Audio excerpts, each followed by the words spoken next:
đã cắt phliêng nhận nhiều màu về đến phliêng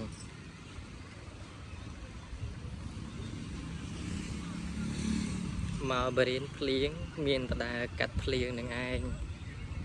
ថែរក្សាសុខភាពផងញាតិញោមហើយភ្លៀងរលឹមរលមីឈឺអាក្រក់ណាផ្ដាសាយធំអីហ្នឹងនេះថ្ងៃអាទិត្យចឹងញាតិញោមគាត់មកហាត់ប្រាណច្រើនដែលហាត់ប្រាណបណ្ដាហើយអ្នកលក់ក៏លក់ច្រើនអញ្ចឹងមនុស្សច្រើនតែរៀងភ្លៀងអញ្ចឹងវាពិបាកក្នុងការធ្វើដំណើរបន្តិចកុំទៅបានឆាត់បាំងដែរហ្នឹងញោមកុំអីប៉ុណ្ណេះទឹកល្មមទឹកជោគហ្មងហ្នឹងឯង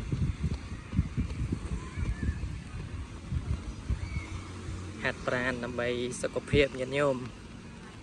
ចេះតែឆ្លៀតទៅញាតិញោមហើយបើតនេហាត់ប្រាណ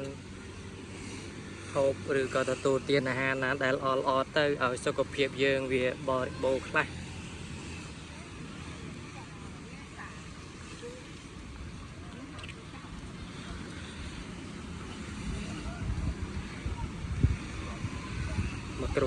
មកគ្រួសារញាតិញោម